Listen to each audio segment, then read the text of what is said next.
जनताको नेताप्रतिको विश्वास चाहिँ घटेरै गएको हो पक्कै पनि। कि साँच्चीकै चोरै भन्छन् त? केही हिसाबले नेगेटिभमै लिन्छन् नेताहरूलाई। चोरै भन्नु त हामीले नै नेता बनाएको, नेता चोर भयो भने जनता त के भन्ने। भाइरल हुनको लागि जे पनि हत्कण्डा छाडा बढेर हुन्छ कि छोटो लुगा लाएर हुन्छ कि जे गरेर हुन्छ जसरी भाइरल हुन खोजिरहेका हुन्छन्।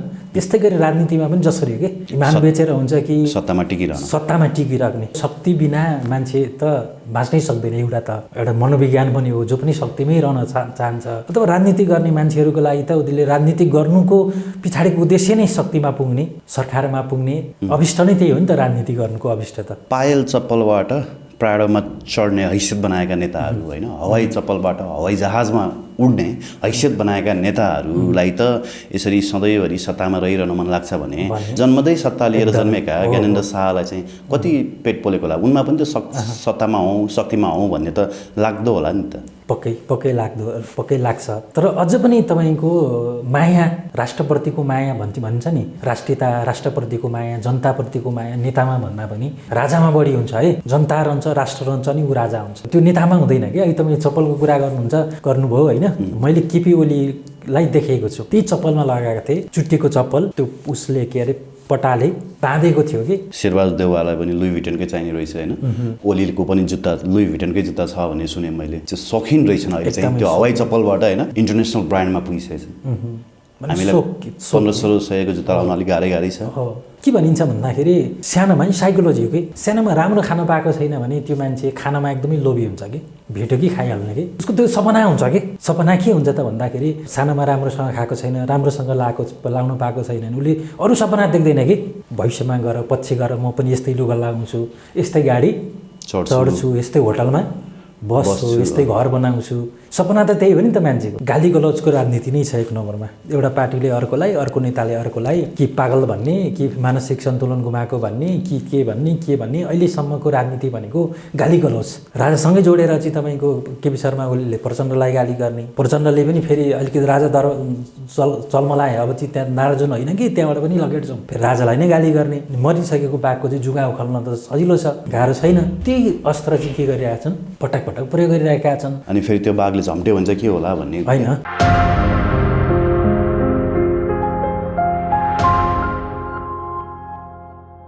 दर्शकवृन्द नमस्कार। PNBखबर.com को यो श्रृङ्खलामा हामीसँग मनोविद गोपाल ढकालजी हाम्रो साथमा हुनुहुन्छ। गोपालजी, यहाँलाई हार्दिक स्वागत छ। धेरै धेरै धन्यवाद। आराम हुनुहुन्छ गोपाल सर? एकदमै ठिकठाक छ। फेरि पनि यात्रामा हुनुहुन्थ्यो, कहाँसम्मको यात्रा थियो? अस्ति चाहिँ खोटाङ। हजुर। खोटाङको एसएलयू खरेक रावा बेसी लगायतका ठाउँहरूमा त्यो शिक्षक र स्वास्थ्य कर्मीहरूको लागि चाहिँ तालिम थियो, मानसिक स्वास्थ्य सम्बन्धी तालिम। त्यही तालिममा चाहिँ म गएको थिएँ। तालिम कि तपाईँको फेरि त्यो हेल्थ क्याम्प पनि हुन्छ नि, त्यो पनि हो? त्योभन्दा नि तालिमकै कार्यक्रम थियो। तालिमको कार्यक्रम थियो। कस्तो रह्यो समग्रमा यात्रा? रमाइलो भयो। त्यहाँ पनि अलिकति मानसिक स्वास्थ्य समस्या बढेर गएको रहेछ होइन। आत्महत्याका दरहरू एकदमै बढेका रहेछन्। यिनै समसामयिक विषयहरू माथि चाहिँ हामीले त्यहाँ प्रशिक्षण कार्यक्रम चाहिँ राखेका थियौँ होइन। जस्तो दिक्तेलको होइन विभिन्न गाउँहरूमा जाँदाखेरि मैले चाहिँ त्यहाँ एउटा कुरा के भेट्टाएको थिएँ भने धेरै जसो त्यहाँ युवाहरू नहुने क्या, महिलाहरू अनि अलिकति वयोवृद्ध मानिसहरू मात्रै हुन्थे गाउँमा होइन। अलिकति गाह्रो साह्रो पर्दा पनि त्यति धेरै युवाहरू नभेटिने होइन, कि त केटाकेटीहरू हुने होइन, भर्खर पढ्दै गरेका, त्यस्तो थियो। अहिले चाहिँ परिवर्तन भएछ कि नयाँ? अहिले पनि त्यस्तै छ। त्यहाँ खेतहरू एकदमै बाँझो होइन, कौडीको भागमा खेतहरू पाइँदो रहेछ हो र होइन। त्यस्तो रहेछ त्यहाँ होइन। खेतहरू बाँझै अनि तपाईँले भने जस्तै धेरै युवाहरू त विदेशमै त्यहाँ हुने भनेको अलिकति बिजनेस व्यवसाय गरेर बस्नेहरू नै बढी देखियो होइन। अब खेतीपाती गर्ने यताउति भन्ने कुरा चाहिँ त्यति साह्रो त्यो पाइएन। योभन्दा अघिल्लो पटक हामी सँगसँगै इलाम भ्रमणमा थियौँ होइन। त्यति बेला नारायणी किनारमा एमालेको अधिवेशन चलिरहेको थियो। त्यहाँबाट फर्के पश्चात चाहिँ यहाँ राप्रपाको अधिवेशन चलिरहेको थियो। तपाईँ भ्रमणमा जाँदाखेरि चाहिँ यता काङ्ग्रेसको महाधिवेशन चल्यो, धेरै कुराहरू देखियो। त्यो बारे हामीले अलिकति चर्चा चाहिँ अघिल्लो अन्तर्वार्तामा पनि गऱ्यौँ। अब अलिकति काङ्ग्रेस अधिवेशनको चर्चा गरौँ होइन। काङ्ग्रेस महाधिवेशन सुरु हुँदाखेरि लिङ्गदेनले चाहिँ गाउँमा नेता आयो भने कुन चाहिँ नि चोर आएछ भन्छन् भनेर व्यङ्ग्य गरे होइन। खासमा त्यो व्यङ्ग्य कुन हिसाबले आयो होला, तपाईँले त्यसलाई कुन हिसाबले जजमेन्ट गर्नुहुन्छ? जनताको नेताप्रतिको विश्वास चाहिँ घटेरै गएको हो पक्कै पनि, त्यसमा त दुई मत छैन होइन। जनताको विश्वास नेताहरूले गुमाइसकेका छन्। राजनीतिक संस्कार एकदमै कम छ। समस्या भनेकै राजनीतिक संस्कारकै हो। जबसम्म नेपाली राजनीतिमा नेताहरूमा संस्कार हुँदैन, राजनीतिक संस्कार हुँदैन, जुन नै पुस्ता आए पनि होइन, युवा नै आए पनि, जो नै आए पनि मेन कुरा भनेको संस्कारको कुरा रहेछ के, राजनीतिक संस्कारकै कुरा रहेछ। राजनीतिक संस्कार छैन, जनताले पनि वास्तवमा लिङ्गदेनले भने जस्तै नेताहरूप्रति पोजिटिभमा चाहिँ छैनन् के होइन। तपाईँ त गाउँ गाउँ भर्खरै गरी डुलेर आउनु भएको होइन कि साँच्चीकै चोरै भन्छन् त? केही हिसाबले होइन नेगेटिभमै लिन्छन् नेताहरूलाई। त्यसमा त दुई मत होइन होइन। चोरै भन्नु त हामीले नै नेता बनाएको, नेता चोर भयो भने जनता त के भन्ने होइन, त्यसको भागीदार त जनता पनि त हो नि होइन र होइन। नेता चोर भएपछि जनतालाई चाहिँ के भन्ने त, जनता पनि चोर भयो, चोरै भयो होइन। त्यो कारणले गर्दाखेरि चाहिँ हामीले पनि सही नेतृत्वमा पुर्याउन नसकेको, अब काङ्ग्रेसकै अधिवेशनको कुरा गर्नुहोस् होइन, त्यहाँ त सही छनौट भएन। अनि त्यहाँ आउँदा हामी तर राप्रपाको अधिवेशन हुँदै गर्दा तपाईँले एउटा विश्लेषण गर्नुभएको थियो कमल थापाका आसेपासेहरू धेरै चाहिँ राप्रपाभित्र भएका कारणले कमल थापाले जित्ने प्रबल सम्भावना छ, यद्यपि लिङ्गदेनको पनि सम्भावना छ भनेर बोल्नुभएको थियो। लिङ्गदेनले त बाजी मारे नि, बाजी मारे। अलिकति त्यहाँ चाहिँ एउटा परिवर्तन, त्यो लामो कुण्ठामा के, त्यहाँभित्र पनि एकदमै लामो कुण्ठामा थिए कार्यकर्ताहरू होइन। परिवर्तनको चाहिँ आकाङ्क्षी थिए, परिवर्तन गर्नुपर्छ भनेर विवेक पुर्याए कि त्यतिखेर चाहिँ एकदमै विवेक पुर्याए। कमल थापामा त पुरा 100% कन्फिडेन्स थियो, मभन्दा त अरू कोही नै छैन, आला काँचाले त सक्दैनन् भन्ने किसिमको ओभर कन्फिडेन्सले गर्दाखेरि पनि तिनी अलिकति हार्न पुगे होइन। र अर्को कुरा उनको राजनीतिक जुन एउटा स्ट्यान्ड नै नभएको कि देखाउने दाँत मात्रै होइन, सरकारमा पुगिहाल्ने एउटा चाहिँ मुसा प्रवृत्ति भन्ने कुरा त पहिलेदेखि नै आउँथ्यो नि कमल थापालाई। एउटा मुसा प्रवृत्ति, आफू सरकारमा जाने हो भने सरकारमा जान तयार, तर अरूलाई पठाउन चाहिँ उनी राजी नहुने कि आफ्नै नेतृत्वमा हुनुपर्छ भन्ने हिसाबले नै कतिपय अवस्थामा पार्टी फुटेका कुराहरू छन् त्यहाँभित्र होइन। आफू भए सबै होइन, आफू नगए केही पनि होइन भन्ने खालको एउटा हैकमवाद त थियो त्यहाँभित्र। अब त्यो हारलाई उनले सहज रूपमा स्वीकार्न सकेनन् होइन। अहिले पनि उनले अब उनको रोइलो सामाजिक सञ्जालहरूमा देखिरहेको छ। अस्ति 4 बुँदे चाहिँ पार्टी कार्यालयमा पनि बुझाए पार्टी अध्यक्षलाई होइन, निर्मल निवासको ठाडो हस्तक्षेप भयो भने त्यसो होला र कि त्यो विवेकी कार्यकर्ताहरूले चाहिँ आफ्नो स्वविवेक प्रयोग गरेर युवा पुस्ता रोजेका हुन् कि त्यहाँ चाहिँ दरबारको षड्यन्त्र पनि थियो? अब आरोप त त्यसरी नै लगाइरहेको छ, हारेपछि केही न केही त आरोप लगाउनै पर्यो होइन। तर एकदमै त्यो हार पछाडि विक्षिप्तता नै देखियो कि कमल थापामा। यस्तो मान्छेमा त्यो पद प्रतिष्ठा होइन को लागि मान्छेले जे पनि गर्न तयार हुँदो रहेछ कि कमल थापा। त्यति लामो समयसम्म अध्यक्ष भएको, हालिमुहाली उनकै सबै कुरा उनकै चल्ने थियो होइन।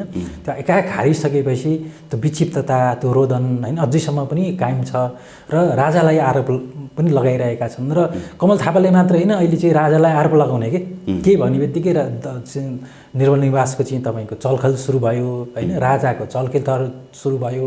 अब फेरि भित्तामा पुर्याइदिन्छौँ भन्ने कुरा त सबैले भन्दै आएका छन्।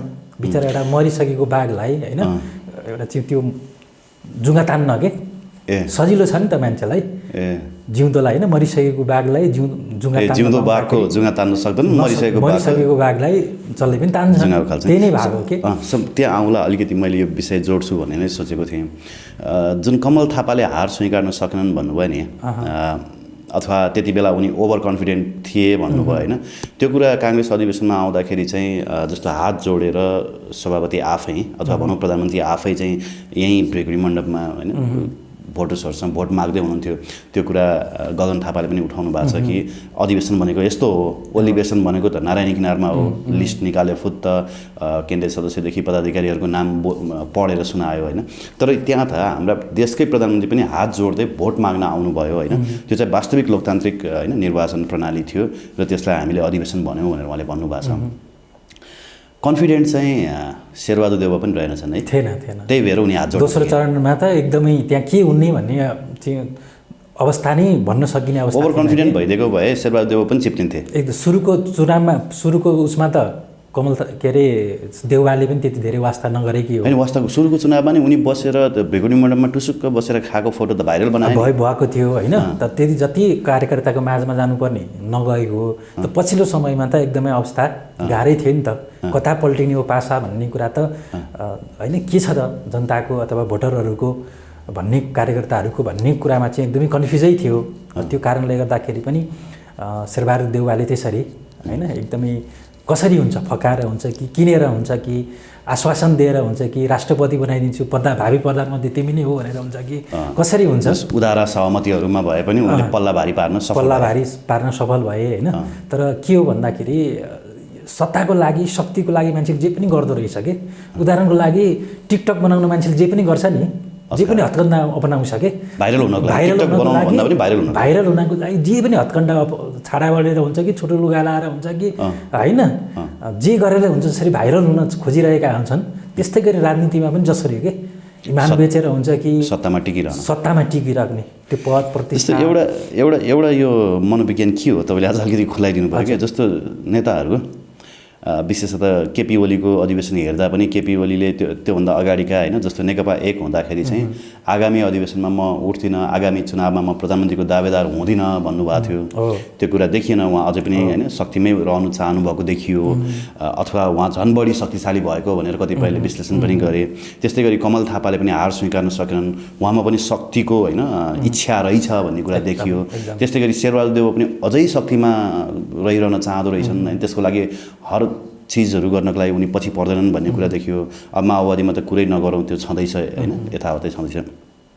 किन चाहिँ यसो हुन्छ होइन? कतिले भन्छन् आर्जेको सम्पत्ति लुकाउनको लागि, आफ्ना अपराधहरू पापहरू लुकाउनको लागि पनि शक्तिमा रहिरहनु पर्ने बाध्यता नेताहरूमा एउटा छ भन्ने कुरा गर्छन् होइन। अर्को चाहिँ जस्तो यसको मनोवैज्ञानिक कारणहरू के हुनसक्छ? पक्कै तपाईँले भने शक्ति भनेको त शक्ति बिना मान्छे त बाँच्नै सक्दैन। एउटा मनोविज्ञान पनि हो, जो पनि शक्तिमै रहन चाहन्छ। अथवा राजनीति गर्ने मान्छेहरूको लागि त उसले राजनीति गर्नुको पछाडिको उद्देश्य नै शक्तिमा पुग्ने, सरकारमा पुग्ने अभिष्ट नै त्यही हो नि त। राजनीति गर्नुको अभिष्ट त होइन, त्यही नै छ। तर फेरि विदेशमा त त्यो हुँदैन नि।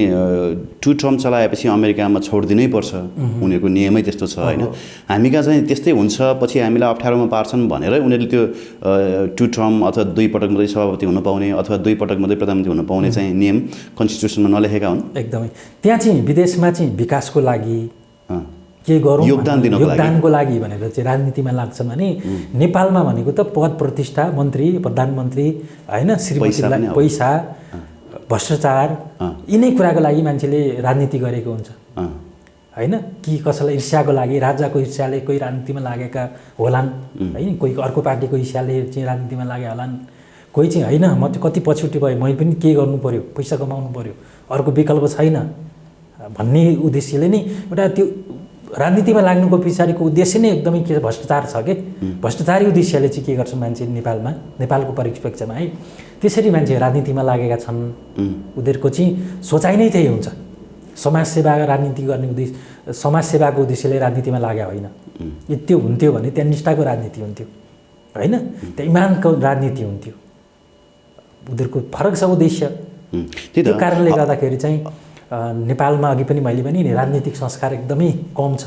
त्यो कारणले गर्दाखेरि नै जनताको नेताहरूप्रतिको हेराइ बुझाइ चाहिँ फरक छ। अघि पनि मैले भने सकारात्मक रूपमा लिँदैनन् होइन, चोरै नभने पनि नेताप्रतिको जनताको जुन विश्वास छ त्यो गुमिसकेकै अवस्था हो होइन। त्यसमा त दुई मत भएन।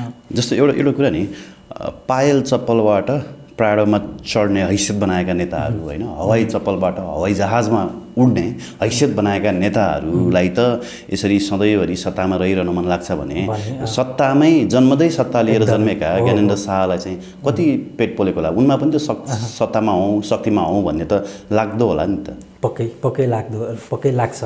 तर अझ पनि तपाईँको माया, राष्ट्रप्रतिको माया भन्छ नि, राष्ट्रियता, राष्ट्रप्रतिको माया, जनताप्रतिको माया नेतामा भन्दा पनि राजामा बढी हुन्छ है भन्ने कुरा त हामीले सुन्दै आएका छौँ कि।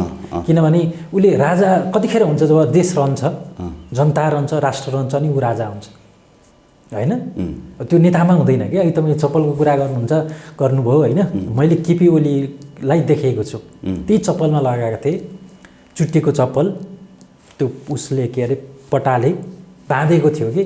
तपाईँ आफैले देख्नु? मैले आफै देखेको इटारामा।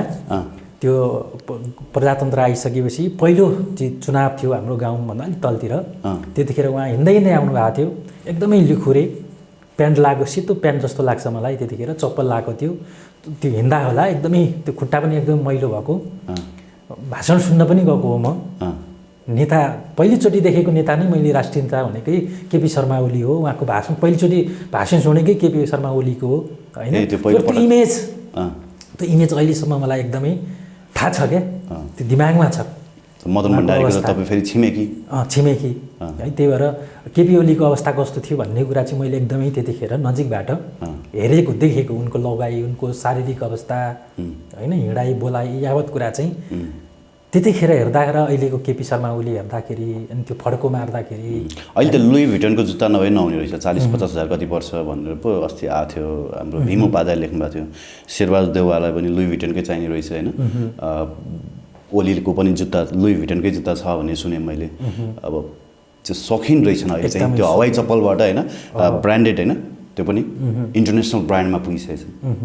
हामीलाई 1500 सयको जुत्ता लाउन अलिक गाह्रै छ। के भनिन्छ भन्दाखेरि सानोमा नि साइकोलोजी हो कि, सानोमा राम्रो खान पाएको छैन भने त्यो मान्छे खानामा एकदमै लोभी हुन्छ कि, भेट्यो कि खाइहाल्ने कि। उसको सोचै के हुन्छ भन्दा मिठो कसरी खाने लक्ष्य क्या, जीवनको लक्ष्य हुन्छ नि, त्यो साइकोलोजीमा बसेको हुन्छ कि। जस्तो मैले अलिक जोडेँ, जस्तो डाक्टर विजय मिश्रले के भन्नुभएको थियो भने मलाई, प्रचण्डको छिमेकी पहिला एकजना राणा थिए, उनी चाहिँ घोडा चढेर हिँड्थ्यो, अलिकति सामन्ती स्वभावका थिए। उनी त्यही देखे त्यही हुर्के, पछि क्रान्ति गरे होइन। तर उनमा पछि गएर अब रोलेक्स लगाउने होइन, अहिले आइफोन म्याक होइन चलाइरहेको फोटोहरू आउँछ, आलिसान बङ्गलामा बस्ने होइन, महँगो खाटमा सुत्ने कुराहरूदेखि लिएर अब कति कुराहरू छन्। त्यो चाहिँ उनले त्यो उनको साइकोलोजीमा त्यो कुरा बसेको कारणले गर्दा उनी अहिले त्यस्तै स्वभावको हुन गए भन्थे क्या विजय मिश्रले। त्यो कुरा सही रहेछ, एकदम 100% सही हो।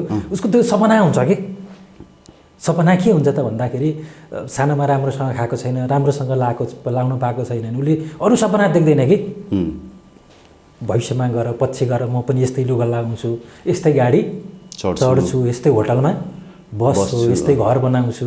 सपना त त्यही हो नि त मान्छेको होइन। अब उनीहरूको अवस्था नै त्यही थियो होइन, लक्ष्य नै त्यही थियो, पैसा कमाउनु थियो, पदमा पुग्नु थियो। यसरी नै त्यो विकास भइरहेको हुन्छ क्या साइकोलोजी पनि। त्यही भएर अहिलेका नेताहरू बढी भ्रष्टाचार हुनुको पछाडिको कारण होइन, त्यो सानोमा सबकन्सियस माइन्डमा त्यही मनोविज्ञानमा त्यही बसेको थियो कि। भनेपछि जस्तो बिपीले मलाई लाग्छ होइन, बिपीले चाहिँ मेरो घर छ, मेरो गोठ छ, गाई छ होइन, म सबै नेपालीहरूको यस्तै मेरो जस्तै होस् भन्ने चाहन्छु भनेर भन्नुभएको थियो। सबै जनताको चाहिँ मेरो जस्तै होस् भन्ने चाहन्छु भन्नुभएको थियो। अब त्यो यद्यपि त्यो पुरा भएन। अहिलेका नेताहरूले चाहिँ फलानुको यस्तो छ, मेरो पनि यस्तो हुनुपर्छ भनेर मात्रै राजनीति गरेका रहेछन् क्या, जनताको लागि चाहिँ होइन। जनताको लागि पनि मैले नि सेवाको लागि राजनीति गरेको पक्कै पनि होइन। त्यो भने इमानको राजनीति हुन्थ्यो कि होइन। गणेश मानले प्रधानमन्त्री पद दिँदा पनि उनले खाएनन् के। निष्ठा, केही नेताहरूमा त निष्ठा छ होइन, जसले चाहिँ सच्चा सेवा गर्नु भनेर राजनीतिमा आएका हुन्छ, एकदमै कम हुन्छन् कि। कृष्णप्रसाद भट्टराईले पनि त आफ्नो लागि त केही कमाएनछन् नि, कमाएनन् होइन। सुशील कोइरालाले पनि केही कमाएनन्। बासुन्जेल उनीहरूलाई आरोप लगाइयो, उनीहरूको त जीवन सादगीपूर्ण देखियो नि। एकदमै त्यही भएर चाहिँ अब त केपी ओलीदेखि लिएर अब तपाईँको इभन शेरबहादुर देउवाकै कुरा गर्ने हो भने उहाँलाई एकदमै नजिकबाट चिन्ने मान्छेले के भन्छन् भन्दा त्यतिखेर दिल्ली बजार हो कि कहाँ एउटा कोठामा कसैले राखेको अरे क्या उनलाई। उनको अवस्था पनि के थियो काठमाडौँ छिर्दाखेरि दयनीय थियो होइन। अब अहिले त छैन त्यो, अहिले त त्यो छैन। नारायण बाछन् बुढानीकण्ठमा। अनि त्यही भएर चाहिँ त्यो साइकोलोजी बस्यो कि कसरी कमाउने, कसरी सम्पन्न हुने होइन। भरत जङ्गमले त भन्नु नै भएको छ, देउवाको म घरै गएको छु, कस्तो छ घर मलाई सबै थाहा छ भन्नुहुन्थ्यो कि। अब उनको गाउँमा अहिले त्यहाँको रिपोर्ट पनि मैले हेरेको थिएँ, बाटोघाटो छैन प्रधानमन्त्रीकै गाउँमा होइन। त्यो त बल्ल बल्ल उहाँले लानुभएको छ बाटो। अब त्यो गाह्रो छ, धेरै बाटो बनाउनै गाह्रो, कठिन अवस्था, कठिन छ। जे होस्, अलिकति तपाईँको संस्कार, पटक पटक दोहोरिने कुरा भनेको संस्कारकै कुरा हो होइन। यो संस्कार राजनीतिक संस्कार भएन हामी भन्दैछौँ नि। अब व्यवस्था पनि नेपाली जनताले धेरै परिवर्तन गरे होइन, व्यक्ति पनि धेरै परिवर्तन गरे, तर कुर्सीमा पुगिसकेपछि त्यो व्यक्तिकोमा चाहिँ राजनीतिक संस्कार देखिएन भन्ने तपाईँको आशय रह्यो होइन। त्यसको कारण चाहिँ के हो? मतलब इतिहासकोदेखि नै त्यही सिक्दै आए अथवा होइन पुस्तान्तरण संस्कारको त्यो पुस्तान्तरण भयो कि अथवा त्यहाँ पुगिसकेपछि अटोमेटिकली त्यो आफै होइन हुन जान्छ? अब तपाईँले भने जस्तै साइकोलोजिकली पनि त्यसको त्यही नै बस्यो कि सबैभन्दा पहिले आफूलाई नै हेर्ने होइन। आफूलाई पुगिसकेपछि आफ्नो नजिकका कार्यकर्तालाई हेर्ने अनि त्योबाट पनि पुगिसकेपछि आफ्नो अब त्यस पछाडि चाहिँ आफ्नो क्षेत्र हेर्ने।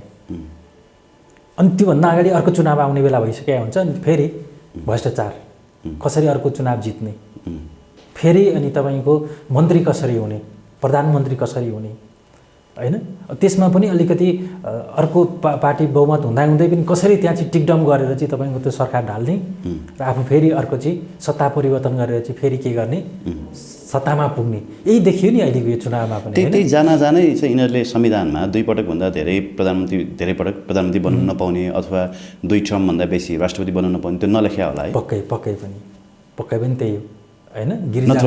नत्र त यो सभापति जित्नको लागि, चुनाव जित्नको लागि यत्रो टिकडम गर्नै पर्दैन। एकदमै अनि त विवेक चाहिँ तपाईँको युवा पुस्तालाई दिने भन्दै काङ्ग्रेसमा त्यत्रो चाहिँ हुँदाहुँदै अन्तिममा फेरि के भयो त, शेरबहादुर पल्लाबारी भयो। त्यहाँ चाहिँ तपाईँको जस्तो सुकै सम्झौता गर्न पनि के भयो त, तयार भए। अलि नम्र स्वभावका होइन शालीन व्यक्तित्व शेखर कोइरालाले चाहिँ अबको नेतृत्व पाउने हो कि काङ्ग्रेसको भन्ने आशा धेरै व्यक्तिले राखेका थिए।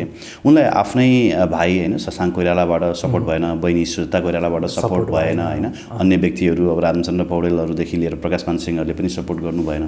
यो चाहिँ कोइराला परिवारभित्र को घर झगडाले गर्दा पनि अहिलेको हार चाहिँ शेखर कोइरालाले बेहोर्नु परेको। एकदमै त्यही नै भनेर अहिलेको सम्मको विश्लेषण त्यही नै छ होइन। घरभित्रकै झगडा, त्यहीँभित्र विमल हुन नसक्नु होइन। अनि अर्को कुरा, लामो समयसम्म कोइराला परिवारकै हालिमुराली थियो त्यहाँ होइन, त्यसलाई पनि तोड्ने भन्ने एउटा पक्ष।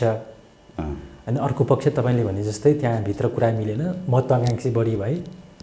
त्यही महत्त्वाकाङ्क्षाले गर्दाखेरि पनि अन्ततः शेरबहादुरले चाहिँ बाजी मार्न सफल भएका। जस्तो एउटा डर छ नि, जस्तो स्थापना कालदेखि नै कोइराला परिवारको लेगेसी भएको नेपाली काङ्ग्रेसमा होइन, फेरि पनि शक्ति चाहिँ कोइराला परिवारको हातमा गयो भने फेरि फिर्ता पाउनको लागि अथवा अर्को जनताको छोराले, हुन त अब देउबा पनि अहिले त जनताको छोरा हुनु भएन, उहाँ पनि अहिले एलिट्स भइसक्नु भएको छ। अर्को जनताको छोराले शक्ति आफ्नो हातमा पार्नको लागि चाहिँ धेरै समय लाग्छ भन्ने भए उनीहरूमा रहेको हो काङ्ग्रेस कार्यकर्ताहरूमा। त्यो भए पनि हुनसक्छ। एक नम्बरमा लामो तपाईँले भने जस्तै लामो हालिमुहाली कोइराला परिवारको त्यहाँ रह्यो। बल्ल चाहिँ तपाईँको शेरबहादुर देउवाले चाहिँ बाजी मारेको अघिल्लो महाधिवेशनमा होइन। अनि अर्को कुरा त्यहाँ पनि के भयो त भन्दा महत्त्वाकाङ्क्षाकै बढी, कोइराला परिवारभित्र पनि बढी महत्त्वाकाङ्क्षी बढी निस्किए त्यहाँ। त्यो महत्त्वाकाङ्क्षाले पनि उनीहरूलाई चाहिँ असर गर्यो, प्रभाव पार्यो। सहमति भएन नि त अन्तिम समयसम्म पनि। रामचन्द्र पौडेलले त सहमति नै खोजेको, तर बिचरा पत्रकार सम्मेलन गर्नु पर्यो है, राजनीतिबाट बाहिरिन्छु भनेर उनले घोषणा नै गरे होइन।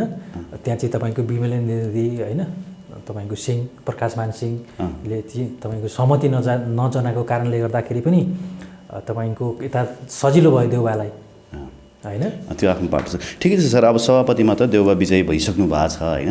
अब महामन्त्रीको मतगणना सुरु भइरहेछ होइन।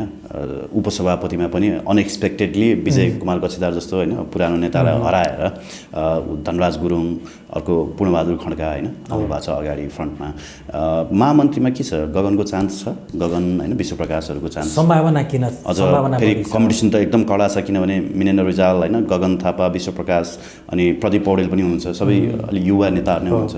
अब यतातिर तपाईँको शेखर कोइरालाको प्यानलबाट चाहिँ उपसभापति पनि जितेको कारणले गर्दाखेरि यता त्यही प्यानलबाट गगन थापाको सम्भावना चाहिँ एकदमै बढी देखिएको छ। त्यस्तै गरी यतातिर तपाईँको देउपाको प्यानलबाट चाहिँ प्रदीप पौडेलको पनि सम्भावना बढी छ। अलिकति सम्भावना कम भएको भनेको चाहिँ विश्वप्रकाश होइन, किनभने उनको प्यानलबाट सिंहले होइन, प्रकाशमान सिंहले त्यही 300-350 भोट ल्याएको। र त्यो काङ्ग्रेसमा चाहिँ के हुन्छ भन्दा अलि बढी प्यानलमै बढी भोट गयो होइन। त्यो भएको कारणले गर्दा यतातिर सम्भावना अलिक बढी नै देखिन्छ होइन।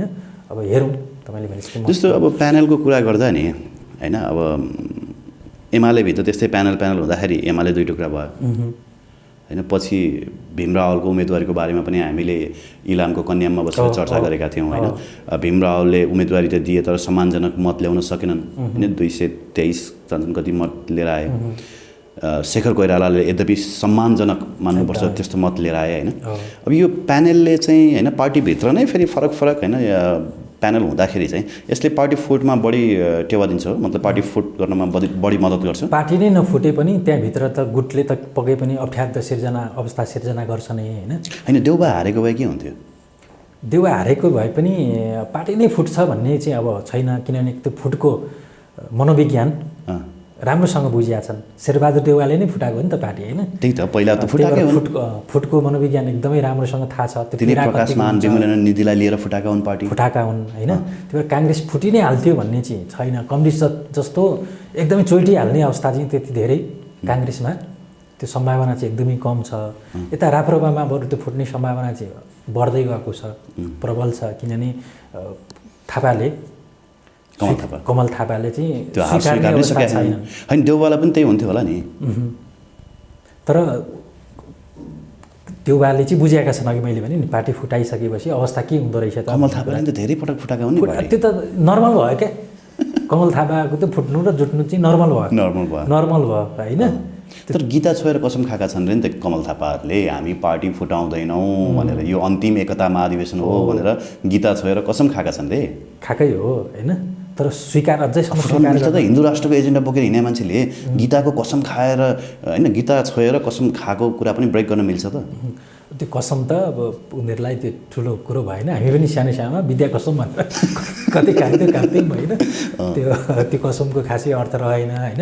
तर पनि त्यहाँभित्र चाहिँ राप्रपाभित्र मेल चाहिँ हुन्छ जस्तो चाहिँ मलाई लाग्दैन। पहिले 25सम्म पनि त्यहाँ गुट चाहिँ एउटा रहिरहन्छ होइन। अब काङ्ग्रेसमा त्यति धेरै नहोला त्यस्तो गुट होइन।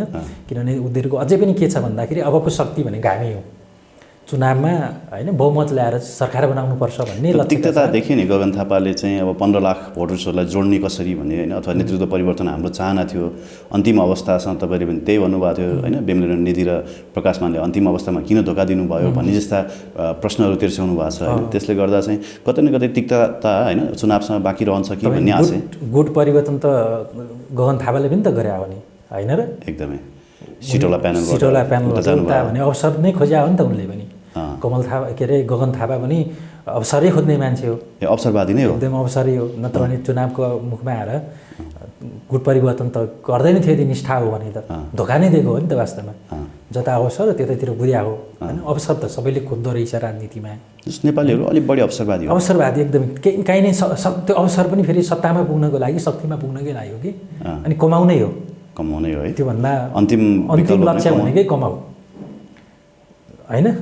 पुस्ताको लागि चाहिँ के गर जो गर होइन। उसले तपाईँले उसले पनि सेन्टिमेन्ट पुस्ताको लागि चाहिँ किन जोगाउने कि अब धेरै पैसा त्यो आफू मरेर गएपछि पुस्ताले त्यो सम्पत्तिको सदुपयोग गर्छ गर्दैन भन्ने कुरा ग्यारेन्टी हुन्छ र, अथवा धेरै पैसा कमाएर नमरेको मान्छे छ र? त्यो पक्कै पनि छैन। तर नेपालमा चाहिँ के छ भन्दा पुर्ख्यौली सम्पत्तिको यो एउटा कानुनमा छ कि अस्ट्रेलियातिर त्यो छैन। त्यहाँ के हो भने कमाउ खाऊ सबै कुरा राज्यले नै गर्छ, बाँकी कुराहरू कमाउ ट्याक्स तिर मोज गर मस्ती गर। तर नेपालमा चाहिँ के गर्नु भन्दाखेरि चाहिँ हस्तान्तरण गर्ने चाहिँ परम्परा छ कि पुर्ख्यौली सम्पत्ति चाहिँ के गर्न पाइयो, आफ्नो पुस्ताले चाहिँ के गर्न सक्ने भयो, हस्तान्तरण गर्न सक्ने भयो। त्यो कारणले गर्दा पनि भ्रष्टाचार बढ्नुको एउटा कारण चाहिँ यो सिस्टमले गर्दा पनि हो भनेर चाहिँ हामी पढ्छौँ कि, हामीलाई पनि पढाइएको छ। त्यो एउटा अकुत सम्पत्ति होइन कमाउने, त्यो आफूलाई पर्याप्त हुँदाहुँदै अर्को पुस्ताको लागि चाहिँ के होस् होइन। अब अहिलेसम्म गरेको भ्रष्टाचार, अहिलेसम्म कमाएको पैसाले त जिन्दगीभरि खान पुगिहाल्छ। अब मरेपछि पनि छोराछोरीले खान दिन्छन् भनेर हो कि? एकदमै हेर्नुहोस्, त्यहाँ तपाईँले भने जस्तै सेन्टिमेन्ट कार्यकर्ताको कसरी जितिँदो रहेछ, अघि तपाईँले पनि प्रसङ्ग ल्याउनु भयो। उसले के भन्थ्यो भन्दा म कति बाँच्छु र मेरो अन्तिम हो यो, म त बिरामी मान्छे रोका हो नि त त्यतिखेर होइन, अन्तिम हो। त्यसरी चाहिँ तपाईँले उसले चाहिँ सेन्टिमेन्ट जिते। अहिले गगन थापाले मेरा छोराछोरी अगाडि बढाएको, छोरी अगाडि बढाएको छ कि मेरो बुवालाई परिवर्तनको लागि जसरी पनि के गर्नुपर्छ, जिताउनै पर्छ। अब 10 वर्ष मात्रै हो मेरो राजनीति, त्यस पछाडि म राजनीति गर्दिनँ। म कतै जाँदाखेरि जय नेपाल भन्दै पुग्छ मलाई भन्नुभएको छ। त्यो एउटा चाहिँ उहाँको सेन्टिमेन्ट नै जित्ने हो कि। यसरी नै तपाईँको सेन्टिमेन्ट जित्ने नेपाली जनता कार्यकर्ताको होइन भावनामाथि खेलवाल गर्ने र अन्त्य त फेरि के गर्ने त भन्दाखेरि भ्रष्टाचार हो कि। चाहिँ त्यो बाख्रा पाल्ने नाममा होस् होइन, बाख्राको कुरा पनि आइरहेछ नि त होइन। खै के हो त्यसको आधिकारिकता त थाहा छैन होइन। ओके, अब म खास मुख्य विषयमै प्रवेश गर्न चाहन्छु होइन। हामी अलिकति खुद्रा मसिना विषयमा अल्झ्यौँ, यो होइन करेन्ट सिनेरियोलाई चाहिँ अलिकति दर्शकहरूलाई जानकारी दिउँ, तपाईँको आँखाबाट कसरी हेर्नु भएको छ भन्ने मात्रै मेरो आशय थियो। अब मुख्य विषय के हो भने यति बेला होइन देशका शीर्षस्थ नेताहरू चाहे केपी ओली हुन्, प्रचण्ड हुन्, माधव कुमार नेपाल हुन्, होइन, देउबा हुन्, होइन, जुनसुकै सार्वजनिक कार्यक्रममा जाँदा पनि विषयवस्तु जुनसुकै भए पनि प्रहार चाहिँ राजा ज्ञानेन्द्रमाथि गरिरहेका छन्, होइन।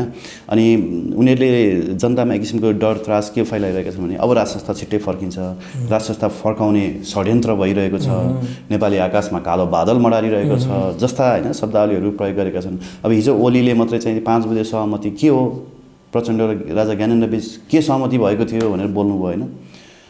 त्यसको त त्यो कुनै सहमति भएको छैन भन्ने कुरा अब प्रचण्डले आज विज्ञप्तिमा पनि निकालिसक्नु भएको छ। यस्तो झुटको पुलिन्दा चाहिँ उहाँले निकाल्नुभयो भनेर, होइन। किन हाम्रो नेताहरूले सन्तुलन गुमाएको हो कि, होइन, राज संस्थाप्रति एकरो प्रहार त्यो भएको खेती हो कि के हो? यसलाई प्रष्ट बनाएको जस्तो आज मनोवैज्ञानिक हिसाबले, राजनीतिक हिसाबले धेरैलाई सोधे, कतिले षड्यन्त्रका कुरा गरे, कतिले सिद्धान्तका कुरा गरे। मनोवैज्ञानिक हिसाबले यी नेताहरूले किन यस्तो भाषा प्रयोग गरिरहेका छन्? एक त के छ भन्दाखेरि गाली गलौजको राजनीति नै छ एक नम्बरमा। एउटा पार्टीले अर्कोलाई, अर्को नेताले अर्कोलाई कि पागल भन्ने, कि मानसिक सन्तुलन गुमाएको भन्ने, कि के भन्ने। अहिलेसम्मको राजनीति भनेको गाली गलौज, अरूलाई तल झारेर मात्रै माथि जान सकिन्छ भन्ने एउटा मेन्टालिटी छ एक नम्बरमा। आरोप नै हो, गाली गलौज नै हो, अनि त्यो देखिन्छ है एक आपसमा। अनि अर्को कुरा चाहिँ के छ भन्दाखेरि अव्याहत त राज संस्थाको हो नि त नेपाली धरतीमा राम्रो अभिव्यक्त त निर्वाह गरेकै हो। जनताको विश्वास पनि छ केही हदसम्म। अब के गर्ने त, कसलाई गाली गर्ने त, राजनीतिक एजेन्डा के बनाउने त भन्दा त्यहाँ कहीँ न कहीँ पुगेर फेरि राज संस्थामै जोडिन्छ कि। फेरि यो तपाईँको 62-63को आन्दोलनले राज संस्था फ्याक्ने भन्ने कुरा पनि थिएन कि। हिन्दू धर्मनिरपेक्षका कुरा पनि त्यहाँ आएका थिएनन्। एकाएक के भयो, परिवर्तन आयो, होइन। हामीले गल्ती गरेका छौँ भन्ने कुरा पनि थाहा छ उनीहरूलाई, होइन। अनि अर्को कुरा भय देखाउने, अब के भय देखाउने त, राजासँगै जोडेर चाहिँ तपाईँको केपी शर्मा ओलीले प्रचण्डलाई गाली गर्ने, होइन। प्रचण्डले पनि फेरि अलिकति राजा चलमलाए, अब चाहिँ त्यहाँ नाराजुन होइन कि त्यहाँबाट पनि लगेट्छौँ, फेरि राजालाई नै गाली गर्ने। यसरी अघि पनि मैले भने नि, मरिसकेको एउटा बाघलाई अरू बेला त्यो जुङ्गा तान्न नसक्ने, अनि मरिसकेको बाघको चाहिँ जुङ्गा उखाल्न त सजिलो छ, गाह्रो छैन। त्यही अस्त्र चाहिँ के गरिरहेका छन्, पटक पटक प्रयोग गरिरहेका छन्। एकदम तुच्छ राजनीति हो यो, होइन। मरिसकेको बाघ भन्नुभयो, बाघ त जिउँदैछन् फेरि नेपालमा, होइन। अनि फेरि त्यो बाघले झम्ट्यो भने चाहिँ के होला भन्ने, होइन। सत्तामा शक्तिमा त छैन नि त उनी, होइन। तर जनतामा त शक्ति छ, जनतामा त छ, तर पनि निर्णायक त होइन। उनीहरूले जनतालाई झन् भड्काउने काम गरिरहेका छन्, जनतालाई भड्काउने काम गरिरहेछन्। आफू राम्रो गरेर चाहिँ जनताको सेन्टिमेन्ट आफूतिर क्याच गर्नुभन्दा जनताको सेन्टिमेन्ट गएकोलाई चाहिँ झन् भड्काउने प्रयास भड्काउने प्रयास गरिरहेछन्। फेरि यो चाहिँ उल्टो चाहिँ असर हुनसक्छ, किनभने जनताको राज संस्थाप्रतिको विश्वास चाहिँ के भइरहेको छ, बढ्दै गएको छ क्रमशः। जति यता गल्ती गर्छन् नेताहरूले, जति कमजोरी गर्छन्, जति विश्वास गुमाउँछन्, त्यसको फाइदा त के छ त, राज संस्थालाई छ। राज संस्था चुपा लाएर बसेको छ, पर्खर हेर, होइन। त्यसमा मुसिन चाहँदैन राज संस्था। तर एकै गल्तीले, होइन, नेताहरूकै गल्तीले, होइन, उनीहरूकै गलत कदमको कारणले गर्दाखेरि चाहिँ त्यो विश्वास, त्यो आस्था चाहिँ बिस्तारै पलाउँदै गएको चाहिँ पक्कै पनि देखिन्छ। किनभने नेपाली जनताले जुन इच्छा राखेका थिए, जो इच्छा आकाङ्क्षा थियो, जुन चाहना थियो, त्यो चाहना त पुरा हुन सकेन। आफै गाली गरिरहेका छन्, आफै लडिरहेका छन्, एउटाले अर्कोलाई चोर बनाछ, अर्कोले अर्कोलाई चोर भनिरहेका छ, होइन। समस्या बढ्दो छ। अब यस्तो अवस्थामा चाहिँ आफै लडिसकेपछि त विकल्प त खोज्छ मान्छेले, होइन। त्यो भएर चाहिँ राज संस्थाको फेरि पनि विकल्पका कुराहरू चाहिँ उठिरहेका छन्, होइन। अब त्यो राज संस्था ल्याउने फर्काउने भन्ने कुरा चाहिँ कुनै एउटा पार्टीले, होइन, राप्रपाले भने जस्तै अरूले भन्दा पनि एउटा सिङ्गो भावना के आम नेपालीको जनताको भावना त्यो भयो भने वास्तवमा राजनीति हो, परिवर्तन हो, अनि त्यो असम्भव भन्ने त हुँदैन। तर तुरुन्तै भन्दाखेरि पनि फेरि पनि त्यही व्यवस्था आओस् भन्दा पनि अहिलेका नेताहरूले, होइन, यो व्यवस्थाभित्रै रहेर पनि राम्रो काम गर्न सक्यो भने चाहिँ जनताले जुन विकल्प छ, होइन, जुन विकल्प खोजिरहेका छन्, त्यतातिर पो नहुने हो कि नजाने हो कि त्यो, होइन। किनभने यही व्यवस्थाभित्र रहेर पनि धेरै कुरा गर्न सकिन्छ, तर विकल्प दिन नसकिरहेको अवस्था छ कि, होइन। हामीले सुन्यौँ जस्तो अब सत्ता परिवर्तन भन्दा पनि, राजनीतिक एजेन्डा भन्दा पनि विकास निर्माण, होइन, आर्थिक क्रान्तिको अवस्था युगमा हामी प्रवेश गरेका छौँ भनेर त पटक पटक भने हो नि त। खै त आर्थिक क्रान्तिको युग। अब यो जारी महाधिवेशनबाट सबै पार्टीहरूले होइन पुरानै नेतृत्व दोहोऱ्याए होइन राप्रपा बाहेक राप्रपाले युवा नेतृत्व पाएको छ एउटा निष्ठाको राजनीति गर्ने भनेर पनि उनले उपमा पाएका छन् उनले होइन सार्वजनिक अभिव्यक्ति नै दिएका छन् यो मोरो पनि त्यस्तै होला हो रहेछ भन्ने चाहिँ म पार्दिनँ भनेका छन् होइन लिङ्गदेनको उदयले चाहिँ राज संस्था पुनर्स्थापना कतिको टेवा देला होइन लिङ्गदेनले त्यो निष्ठाको राजनीति कायम गर्न सक्लान् कि नसक्लान् त्यो पार्टीभित्रै असहयोग त देखिसक्यो होइन पार्टीभित्रैबाट एउटा असहयोग छ एक नम्बरमा दोस्रो नम्बरमा एउटै पार्टीले मात्रै चाहेर मात्रै त्यो सबै कुरा चाहिँ पुरा हुँदैन होइन राजा फर्काउनको लागि आम नेपालीहरूको चाहना हुनु पर्यो होइन यो राज संस्था फर्काउने व्यवस्था परिवर्तन गर्ने भन्ने त्यही आम नेपालीहरूको चाहना होस् भनेर अरू राजनीतिक दलहरूले पनि बोलिदिरहेको हो कि जस्तो लाग्छ तपाईँको सिपी मैनालीका कुराहरू हेरौँ होइन यिनीहरूले पनि नेगेटिभ हिसाबले बोले पनि आम नेपालीको सेन्टिमेन्ट चाहिँ त्यता जाओस् भनेर बोलिदिएको हो कि हुनसक्छ किनभने नेगेटिभ कुरा गऱ्यो भने झन् बढी सेन्टिमेन्ट जान्छ अब पक्कै पनि हो अब तपाईँको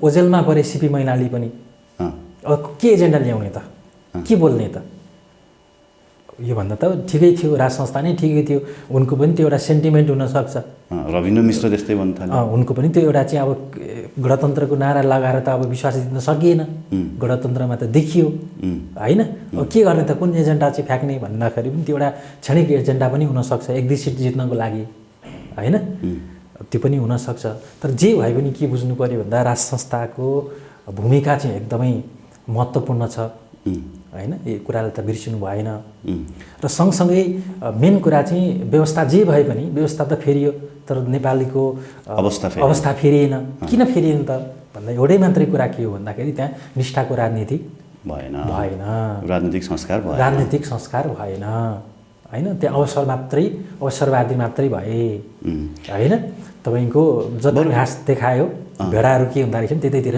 चोरको पछाडि पनि लाग्दो रहेछन् अब चप्पल लाउनेहरूले देशलाई यो हालतमा पुर्याए होइन बरु विनोद चौधरीहरू जस्तो सुटेड बुटेड मान्छेलाई बरु यसो जिम्मा दिने हो भने अलिक बेटर हुन्थ्यो कि अब विवेक तपाईँको के हो ट्रम्प आयो नि त बिजनेसम्यान हो नि ट्रम्प पनि होइन एकदमै बिजनेसम्यान हो भिजन छ आर्थिक क्रान्ति गर्छु आर्थिक परिवर्तन गर्छु भनेरै त विश्वास गरेर चाहिँ तपाईँको भोट दिएका हो नि त त्यहाँ पनि भन्नु त केही पनि रहन्छ फेरि केही पनि रहेनछ अलिकति उनमा पनि राजनीतिक विवेक चाहिँ कम रहेछ होइन एउटा राजनीतिक लड्ने मुडे बुद्धि मात्रै रहेछ किन राजनीति पनि बुझेको चाहिँ हुनुपर्दो रहेछ सम्पत्ति मात्रै सबै कुरा त होइन रहेछ होइन जनताको मन जित्नु पर्दो रहेछ जनताको आवश्यकतालाई चाहिँ बुझ्नु पर्दो रहेछ परिवर्तित समाजको चाहिँ आकाङ्क्षालाई चाहिँ बुझ्नु पर्दो रहेछ राजनीतिज्ञले अब त्यो बुझ्नै सकेन भने चाहिँ पैसा मात्रै भएर त हुँदो रहेन रहेछ त्यही भयो त्यस्तै गरी अब विनोद चौधरीलाई नै तपाईँको पदमा पुर्याइदियो भने पनि अब उनमाथि त्यति राजनीतिक बुझिया छन् कि छैनन् होइन त्यो पैसा पेलेरै तपाईँको सभासद भएको पो हो कि